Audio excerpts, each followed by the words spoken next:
Good morning. Dr. Jacqueline King here, and haven't been on for quite some time. Got a lot going on, but I pray that you all are doing well and keeping the faith and staying safe during this trying time, this pandemic that we're going through. And please,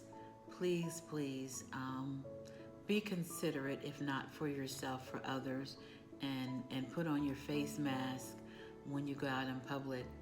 You are helping to save lives of the elderly, people with underlying lining conditions, and if you don't care about getting it for yourself, at least think about your family members, your friends, or even people that you don't know that you could possibly be infecting. So if you don't have those face masks, please get them and wear them anytime you're going out or in the public. God bless you. So today we're going to talk about finding joy in the midst of trials. A lot of times when we go through trials, we want to have a pity party. We just want to, be sad and sit around and mope and grope, and that's not what the Bible calls us to do. So James 1, 2, and 4 says, "Consider it pure joy, my brothers, whenever you face trials of many kinds, because you know that the testing of your faith develops perseverance. Perseverance must finish its work so that you may be mature and complete, not lacking anything." This is the very first thing James writes in his letter after his salutation. Why? Because it's of importance. Many Christians think that once they've made that decision for Christ, that everything will be great and fall into place, and life will be proverbial bowl of cherries. And when trials and tough times come upon them or continue, they begin to question why, wondering how they could possibly endure horrible circumstances and consider it joy. Peter also tackles this subject of joy through trials.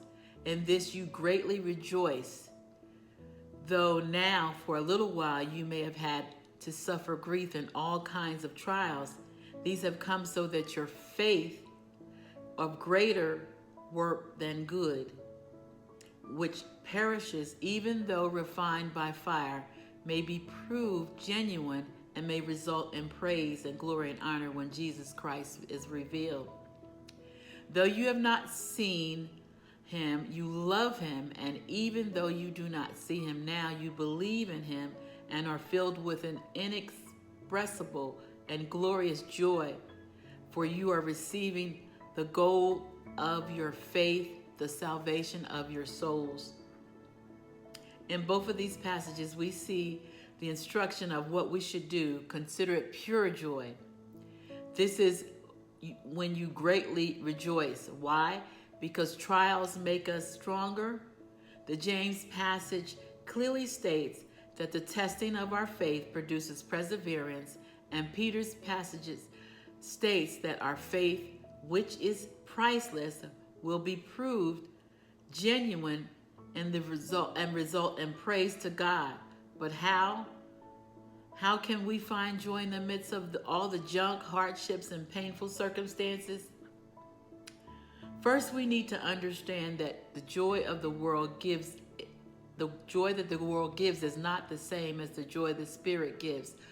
Worldly joy or happiness comes and goes as often as waves hitting the shore. It isn't something you can cling to when you've lost a loved one or facing bankruptcy.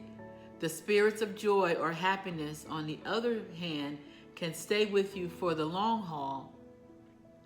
For the believer, the fruit of the Spirit, including joy, is like a bottomless well of water.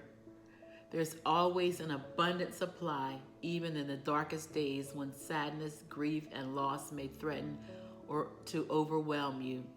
God's joy is always there.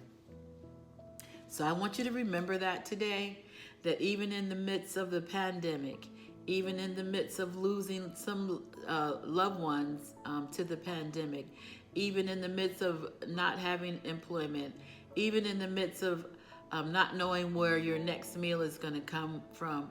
God has provided for you before, and if He did it before, He'll do it again. So today, be encouraged and keep the faith and keep praying and praising God, for He is worthy of our praise. You're still here, and He still has an assignment for you, and there is much work to be done. I love you, and there's nothing that you can do about it. Please follow us on, we have our YouTube channel, BWETV, Facebook, Black Women Empowered Incorporated, LinkedIn, Black Women Empowered Incorporated. We're on Pinterest, BWECEO, and Instagram, BWECEO, where we have 24/7 inspiration, live broadcast, and so much more. And if you want to sow into this ministry, you can do so at our Cash App, which is the money sign, capital BLACK WMNEMPINC, or you can sow in on PayPal, which is blackwomenempoweredsafehaven@gmail.com. We do bless families, those who are hurting. The money goes to single mothers, families that need help, food drives, coat drives. We do it all. We are a service ministry, online Christian ministry. Again, be encouraged and be blessed until the next time.